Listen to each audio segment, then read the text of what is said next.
This morning we'd like to welcome Pravrajika Vedaprana from our Northern California Center, San Francisco.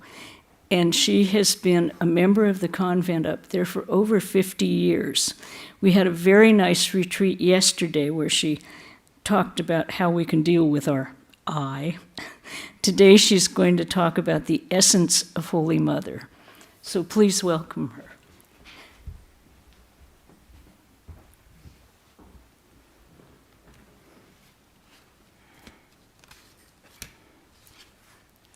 Good morning. Om Asato Ma Satgamaya Tamaso Ma Jyotirgamaya Mrityor Ma Mritam Gamaya Avirabhir Maeti Rudra Yate Dakshinamukam Te namam pahinityam. Om Shanti, Shanti, Shanti. Holy Mother, please lead us from the unreal to the real, from darkness unto light, from death to immortality. Reach us through and through ourself, and evermore protect us by thy sweet, compassionate face. Om, peace, peace, peace. This talk is mainly going to be read, and I kind of apologize for it, but that's the way it is. Okay.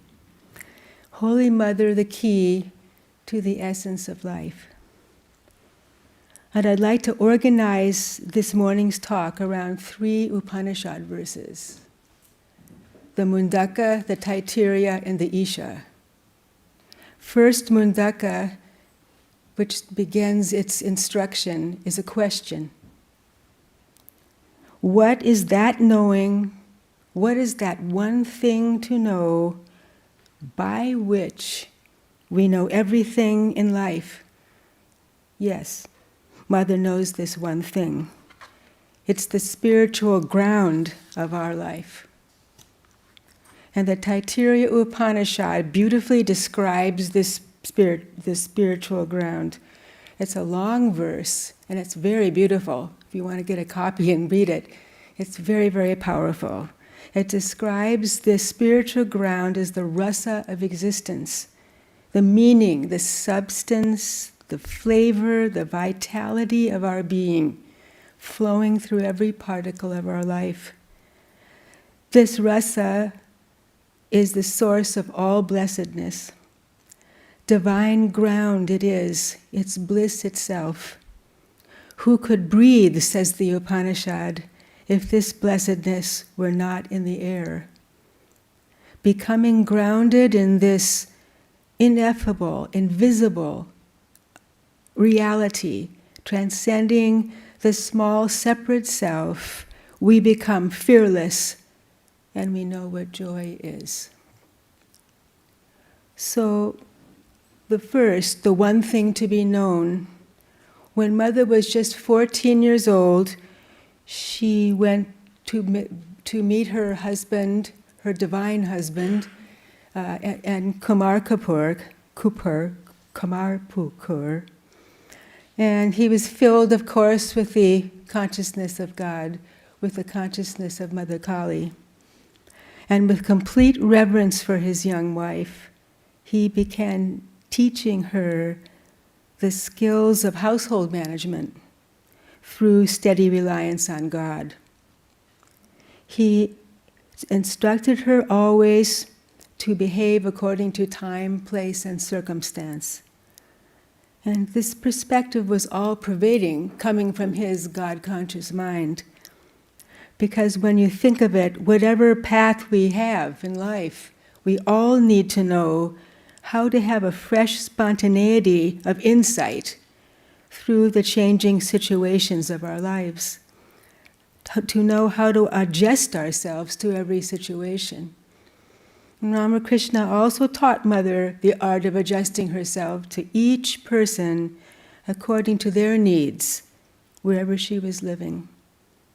And the foundation of these skills was reliance on God, remembrance of God throughout each day. Reliance on God unifies our life, goes to the heart of our life. Her quiet, calm, balanced mind gave her the power to absorb herself totally in whatever or whoever was before her. And this is the absorption, the deep concentration that gives us the wisdom of seeing unity amidst infinite variety. This wisdom does not wipe out variety. It's just the opposite. Seeing the unique and necessary place of each person, this wisdom gives one. Each item in variety, seeing that unique and necessary place of it or a person, and treating each with great care and in just the appropriate way. Seeing this all-pervading unity is the secret, and it opens the eye of our heart, the eye of knowledge. And this wisdom is seeing through the surface of the heart of anything or anyone. And then simultaneously, our separate small identity is absorbed in the object before us. That is the true way of knowing. We have the richest experience of whatever is before us in our life. And we can see examples of this in all the great people of this world.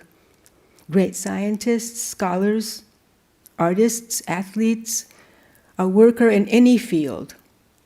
Complete giving of themselves to the object of their lives, transforming their separate identity into the love of their life.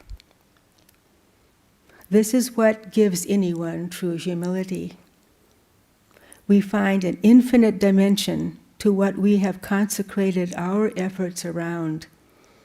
A great person always feels there is so much more to know, there is so much more to do.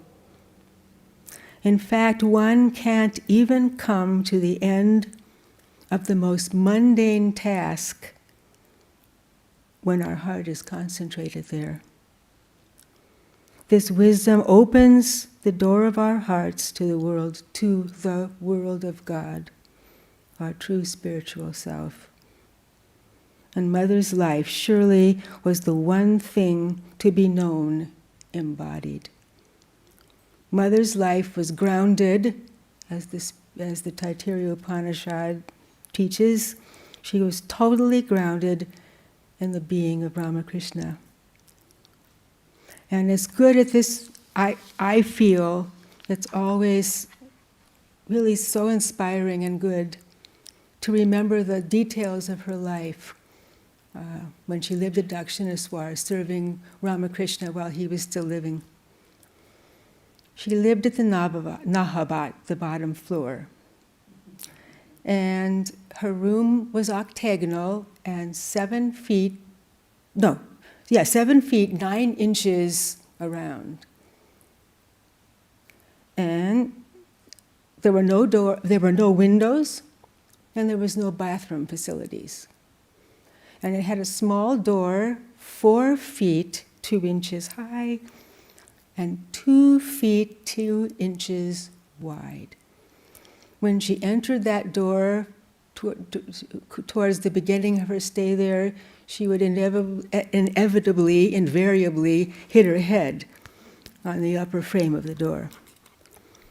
Now, in this room, this is Mother's room.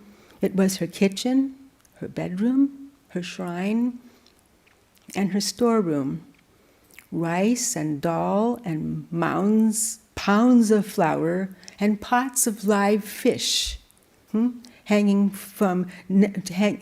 in nets from the ceiling. And in this room, she would use 6 to 8 pounds of flour for chapatis each day, large pots of khichdi, and just an endless number of betel leaf rolls, and etc., etc. And in addition to this, she prepared Ramakrishna's special diet for his delicate stomach, and she saw to every detail of his old mother, who lived in the upper room of the Nahabat. Ladies from Calcutta, her niece Lakshmi, and others would spend the night with her in this capacious room. She rose at 3 o'clock in the morning, took her bath in the Ganges, sat for meditation and japa, and then began her preparation for her daily worship, and also started cooking for Ramakrishna's endless streams of devotees, with particular attention to Ramakrishna's diet and his mother's care. And she retired around 11 o'clock at night. If she wanted to take part of the festivities of all of his devotees and himself, she would have to peek through a screen in the veranda of the Nahabat and get little glimpses of what was going on, and she was completely content to do so. And this feat, if you want to say this, or this example of her complete ability to be absorbed in Ramakrishna. I'll just give one example. He was towards the end of the day, and his young disciple Sarda Prasanna, he was talking to in his room, and he said, "Go ask Mother for your carriage fare home." Mother heard this. She could not have heard it through natural hearing, but she heard it because her heart was completely at one with Ramakrishna's. And so before this boy came to collect his carriage fare, she had already placed the 4 annas on the veranda of the Nahabat. And so this was her days at Dakshineswar, 20-hour days, and she felt always a picture of bliss in her heart. She was grounded in Ramakrishna, and she lived with a picture of bliss in her heart.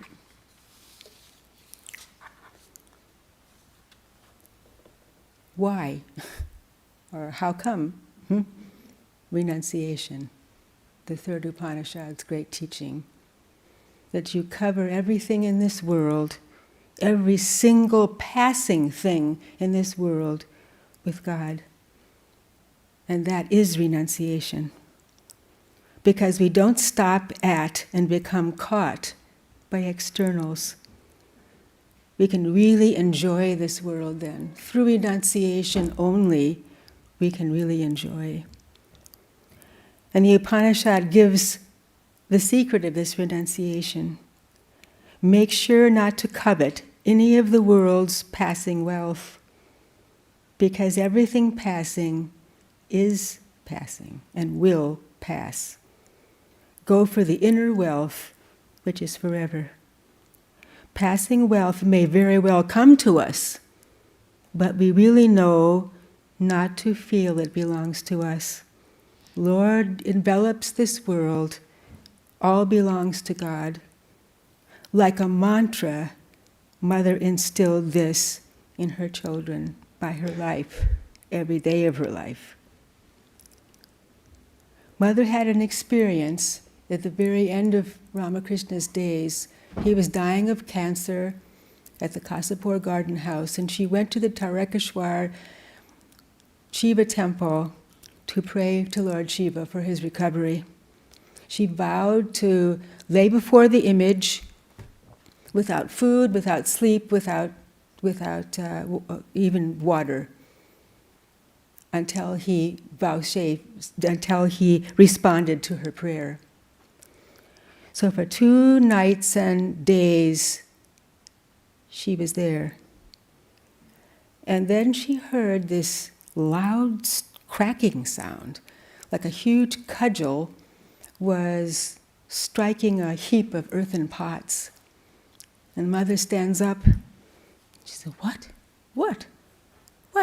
Who is husband? Who is wife? Who is relations in this world?" And she went back to Dakshineswar. And Ramakrishna, who of course didn't know she was going for this purpose, was sitting there waiting for her. And he said, "Well, you didn't get anything, did you?" Nothing is real, isn't it? Okay. So, yes, Mother was filled with deep detachment. And we know how this detachment played out in her life. This detachment from the unreal world played out in her life. It was a life of constant work, a life of total giving and caring. And her life does give us, this is the key to the essence of life. The greatest detachment brings the deepest power of attachment. Not attachment to the surface of things, but this deep absorption into the heart of everything and everyone, this deepest love. The power of love, the power to give, is rooted in detachment. And this detachment of Mother did not mean she didn't have feelings. At Ramakrishna's Samadhi, Maha Samadhi, Mother cries out, "Mother Kali, why have you left me?" She was in deep grief. I don't think we can understand the grief of a Holy Mother from our human terms. Her grief is so much deeper than what we can understand. She was in grief. And many of her companions wanted to give her some kind of way of assuaging this grief, and they planned a pilgrimage for her. So what happened on this pilgrimage? Mother almost became like transformed into Ramakrishna, because that was the whole basis, the whole reality of her life. She was in high states of samadhi. When she would come out, they would ask her questions. She would speak exactly like Ramakrishna. She would gesture exactly like him. They were completely awed by this. It was like she had become Ramakrishna.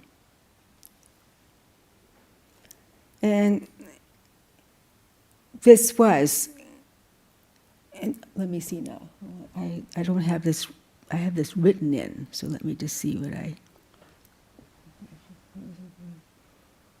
So this ability of hers, so anyway, grounded there, which was her whole life was indeed becoming at one with wherever she was, with whoever she was with, or whatever she was doing. And she could feel really and truly the feelings and grief of anyone else as if they were her own. Because she could see with the eye of knowledge, with the eye of pure unity, of pure love. And so her life went out to serve everyone with impartial love, with unconditional love. In this world, the world of opposites, we know there's pleasantness and unpleasantness, there's goodness and there's wickedness, there's kindness and there's cruelty, etc., etc. Mother served and loved and responded to all equally. And that's why she could say, yes, I am the mother of the virtuous and I am the mother of the wicked. Now this is something probably beyond my understanding, but this was the experience of Mother, that she had pierced through the appearance of these pairs of opposites in this world to the divine ground that held them both. Impartial ground. It didn't make a distinction. The ground doesn't make a distinction between wickedness and goodness. And she was in that state of being always. And Mother's life, how she became, her life proved this. Her life was full of hardships. She never avoided hardships. She was never overcome. Mother's brand of non-separateness, of unity, of love, was not sentimental. True love comes from a solid foundation of struggle, solid foundation of fortitude and perseverance. In other words, entering the battle of life with eye and heart open. This was Mother's true love. And another, just a little sidelight here about the unconditional essence of true love. I want to cite a small incident in Swami Vivekananda's life. He was coming to the West for his second visit. He was on a boat with Sister Nivedita and Swami Turiyananda. And they stopped at Chennai, but were not permitted to come on land because Calcutta was ridden with the plague at that time, and so the ship was quarantined. So a disciple of Swamiji, extremely devoted, unusual disciple, his name was Alasinga. He was a poor school teacher with a wife and 4 children. And he had gone from house to house collecting funds for Swamiji for his first visit. There was nothing too much for him to do for Swamiji. So he came on a little boat. He paddled out to this quarantine boat that Swamiji was on. And he discussed with him some details of their future work. After he left, Swamiji turned to Sister Nivedita. Her name was Margaret Noble, and he called her Margot. So he said, "Mind you, Margot, it is only if I became a drunkard tomorrow, so few would really completely love me in the same way. Not all of even my own brother disciples. But mind you, it's only when people can love one another like that, like this, that a new religion has begun. Not until then." So that's Mother's love. That's true love. So,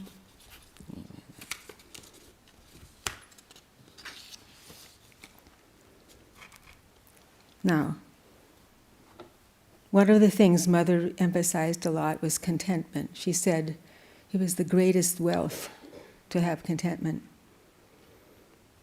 And here are some things in her life that illustrate how this was an example in her life, example for all of us.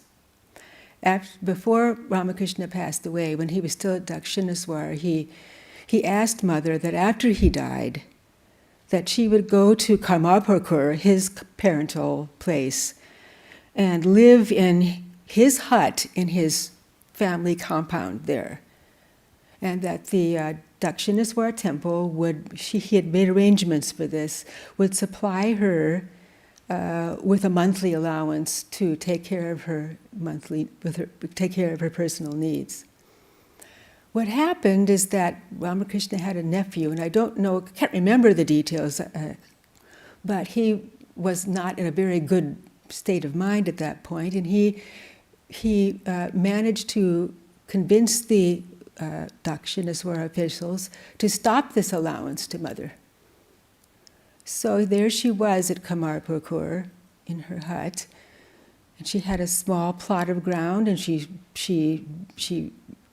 planted her own plants for her own food, very, very sparsely and very austerely.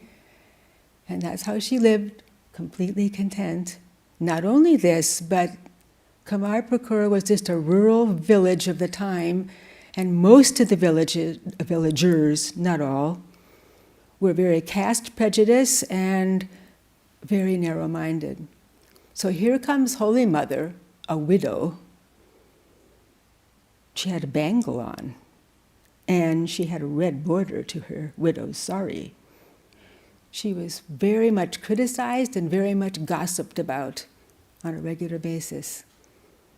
Mother was completely content. She didn't complain. This is where she lived.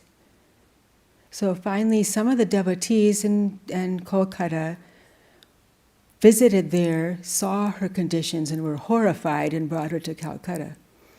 All right? So then her life, her subsequent life, she never even had a place to call her own place in Calcutta until 1909, when Swami Sardananda completed the Udbodhan house. Until that time, she lived in rented houses and in devotees' places. And in Jairamati, she lived in a hut, her brother Prasanna's hut, until 1916, when Swami Sardananda had completed a different compound for her, which he didn't use much. She used her brother Prasanna's huts anyway. And what did Mother say about this? I mean, just giving a graphic picture to us of her state of mind. As to where I shall be, that remains entirely in the hands of God. Today a person is, tomorrow he is not. Finished. And she told her niece Nalini, there's only one thing to pray for, to be free from desires, because desire is the root of all suffering. Swami Vivekananda said in many places, we're not caught by what we do, but by what we expect personally. When we expect anything from this world, we become beggars, and the world controls us. There's so many, I have to be careful, there's so many examples I can give here. I mean, or qualities that she had. I'm going to try to just not read them all. So, in the way she managed, here, the example of Mother's infinite patience and forbearance it's almost like it's not real, but this is actually how she lived her life. She had just a wonderful family environment. And so, one, she had a mentally unbalanced sister-in-law. Really, I mean, she played a villain in Mother's life. I mean, in our readings of her. But really, this woman, you really have to be sympathetic to her, even though how she behaved. She was, married as usual as a child bride, and she was pregnant with her first child, and her wonderful husband, in fact, it was Mother's favorite brother, passed away of cholera, or I can't remember. And then she had many other, there was a terrible shock to her, and she had many other shocks, and it truly just unbalanced her mind. But she became very, very crazy in her behavior, to the point of violence. And actually, what's the word for it? I mean, she actually kind of like with, I can't think of the right word because it's not written down right now. Huh? Yeah, no, but she anyway, she attacked her. I mean, she actually did physically attack Mother. But anyway, people were there to protect Mother. So that was the mother-in-law. And then her demanding brothers. They were always competing for her favors. She had to mediate between their quarrels over land and possessions and money. And then she had her unhappy nieces. And they were hanging on her attentions to support their own flagging spirits, and at the same time, they more often than not pursued their own selfish ways. And then there was Radhu, who became a dysfunctional invalid towards the end of Mother's life, blaming Mother for all of her misery and lack of strong character. But Radhu also, like this crazy sister-in-law, it's said anyway, like if we had a way of seeing this, the whole picture of the divine scheme of Mother's life, not just the drama that we see humanly. Radhu was also, in one sense, one of her divine companions, and Mother recognized her as such. And at the end of Radhu's life, she was dying of tuberculosis, and she was taken to Varanasi for treatment. And she just insisted, she said, I'm going back to the room Mother gave me at Dakshanaswar. That's my room. Because Mother loves me, and Mother will take care of me. And she did. So this is Mother's family, her immediate family, that she traveled around with wherever she went. Some of them, not necessarily all of her brothers, but the nieces and the crazy sister-in-law were just almost always her constant companions, wherever she went. But her mind was so calm and balanced. She had such steady discrimination between what was essential and what was non-essential in life. Such a power of clear reflection, because her mind was never controlled by externals. Always absorbed in Ramakrishna, she could manage the infinite details of her complicated household. She could approach each problem with just this keen, clear insight. She was completely detached, and therefore, whatever situation, whatever problem came to her, she didn't get stuck up in it, didn't get caught in it, like that.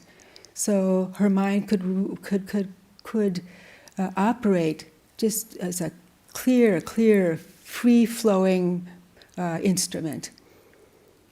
And Sister Nivedita said of her, I've never known her to hesitate in giving large and generous judgment, however new or complex be the question put before her.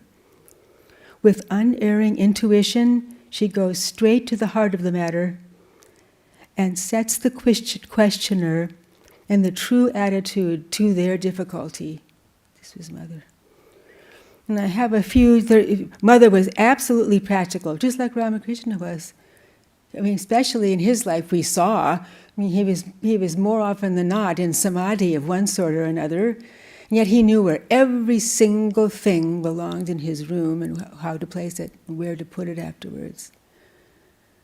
He would go with his young disciples to the Panchadashi Grove, and someone would bring an umbrella for him, and they would come back afterwards all completely, their minds all up all high on his presence, and he would turn to some of one of his disciples, said, "Where's my umbrella?"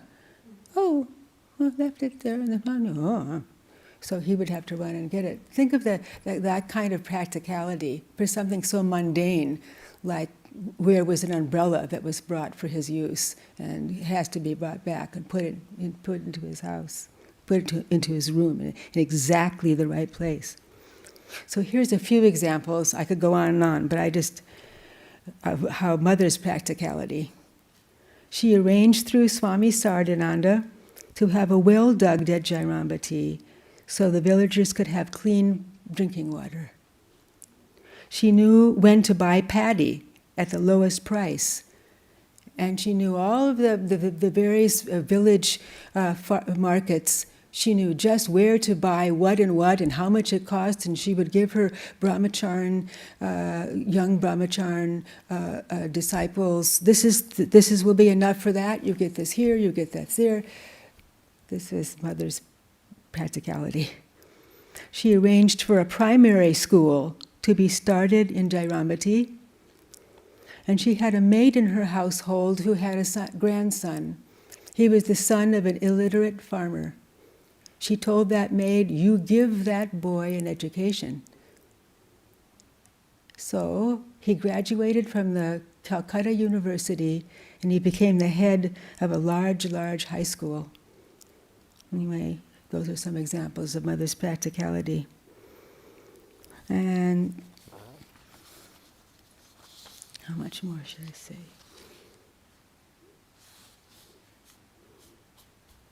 I guess I can, really what I can do here.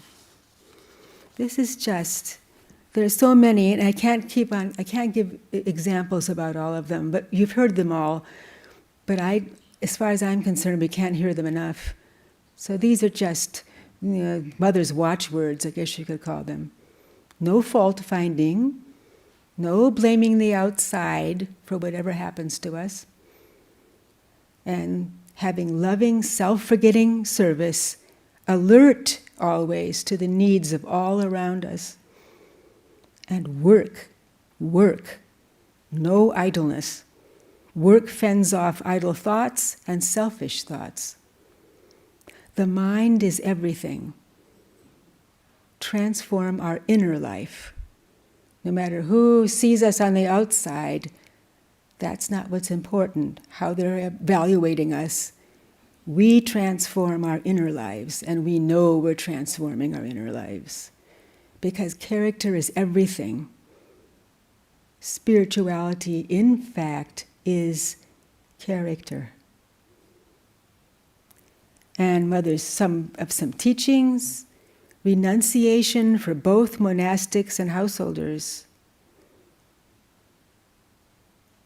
And how she said, because even though the outer forms of the lives of both are different,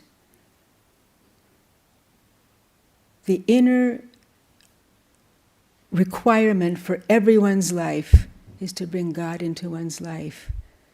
And that is renunciation. To bring God into one's life, one brings out of one's life a bumptious ego. And that is renunciation. And she taught it to both her householder and monastic disciples. She said the secret of happiness is renunciation, of forsaking the ego. Then adjusting oneself to circumstances through forbearance and forgiveness. Communing with God while living in this world. Value of desirelessness, of contentment, of dependence on God. To be calm, steady, and resolute. And let's see. I guess I could say these. Okay. There was no end, and these, I don't know, this always gets me anyway. Maybe it will do the same for you. No end to her power of helping others and serving others. At Jairamati, Mother was frequently awakened at about 2 o'clock in the morning or before by pilgrims. These were poor villagers that couldn't cross the long stretches of unshaded fields under the scorching heat of the sun of the day. So they would journey by nightfall. They would arrive very late, and most of them were personally unknown to her. Always she would rise, prepare food for them with her own hands, and then make sure they were nicely settled in the guest house to rest. And we can remember she went to bed around 11 o'clock at night, and she got up at 3. This was her custom, this was her habit at Dakshineswar, at Udbodhan House, at Jairamati, until she was too ill and old to be able to do this. But this was her life. At the Udbodhan House, the same situation, groups of pilgrims coming continuously, no matter where they came from, no boundaries ever existed for her. The same welcome awaited all, east, west, whatever caste, humble, highly placed, all alike were her children. always prepared to do every kind of service for them. Never, never, never was anyone refused who approached her in their worldly difficulties. And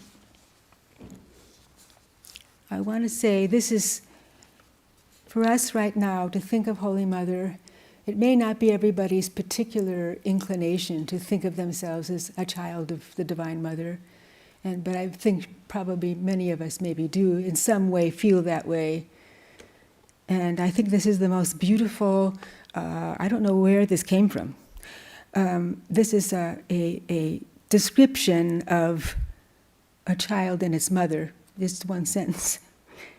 A child is essentially and forever non-separate from its mother.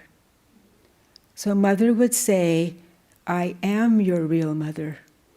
Whenever you are in distress, you just say to yourself, I have a mother.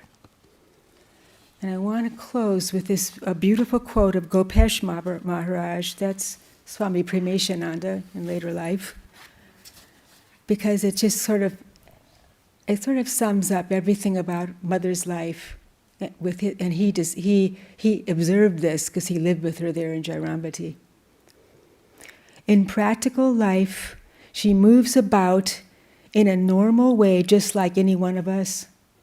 There is no outward sign of yearning for God or spiritual practices or God intoxication, just as we live in a world of illness, misery, death, frustration, and weakness.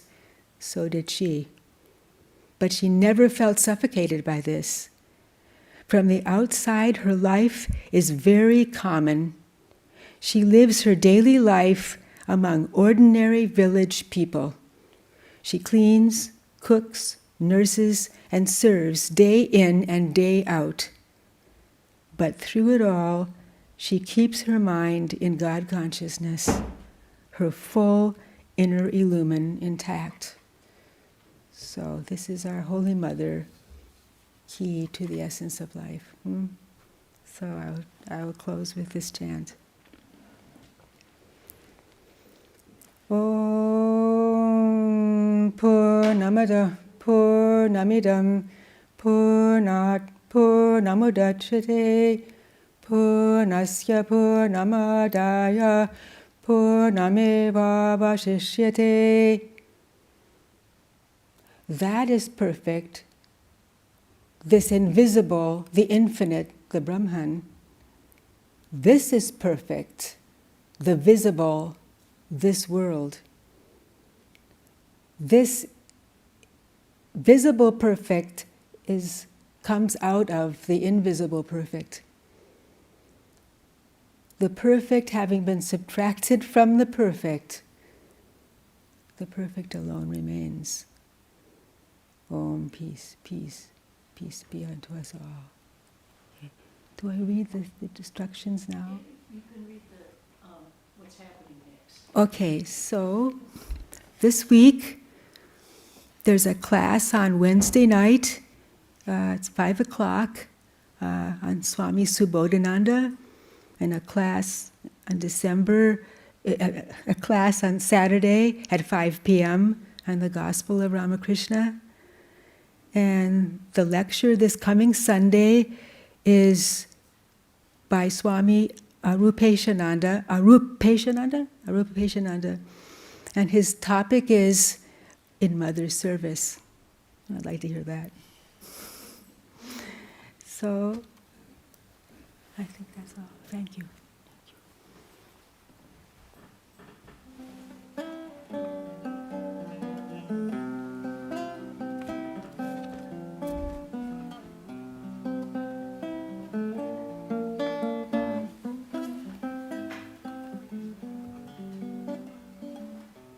One look from your eyes, and I was found in your love. No longer lost upon the waves of your endless sea. You guide my boat upon your waters. You lead my feet upon life's path. The fire of your love consumes all desires, and all breath of song belongs to you. Oh, Sarada Devi, Jai Shri Sarada Devi.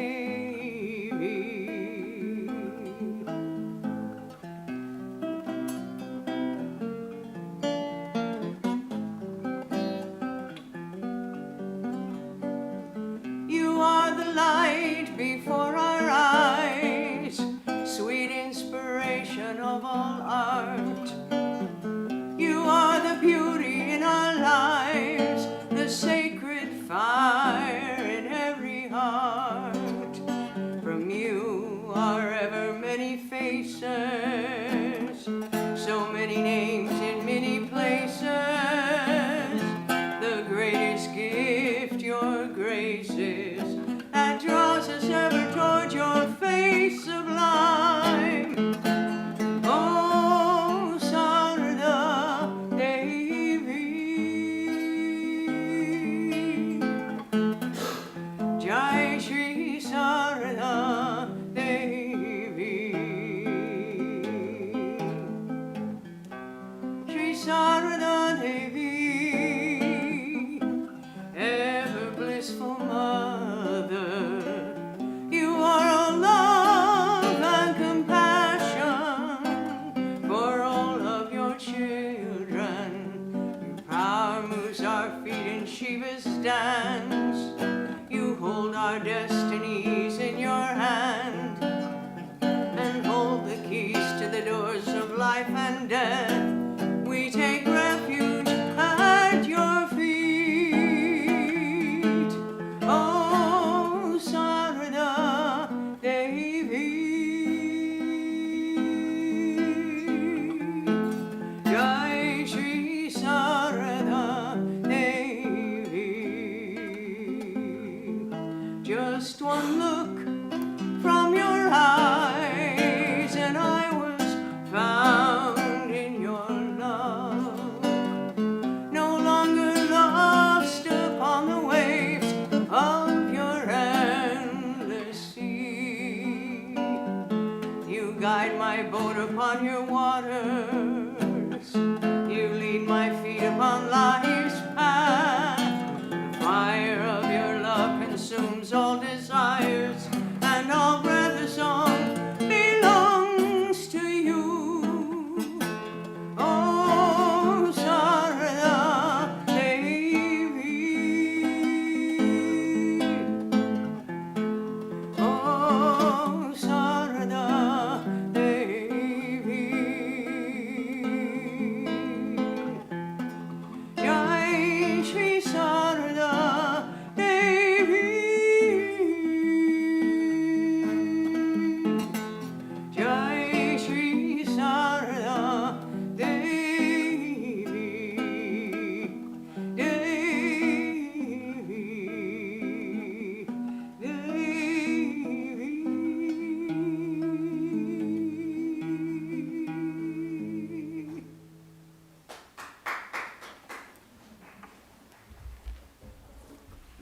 Just one second.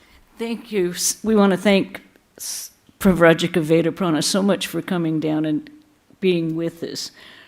I think her exposition on Holy Mother's life has been, I know I have heard stories today that I had not been aware of. So, and we read the gospel over and over and over again, but I did hear a few that I've never heard before.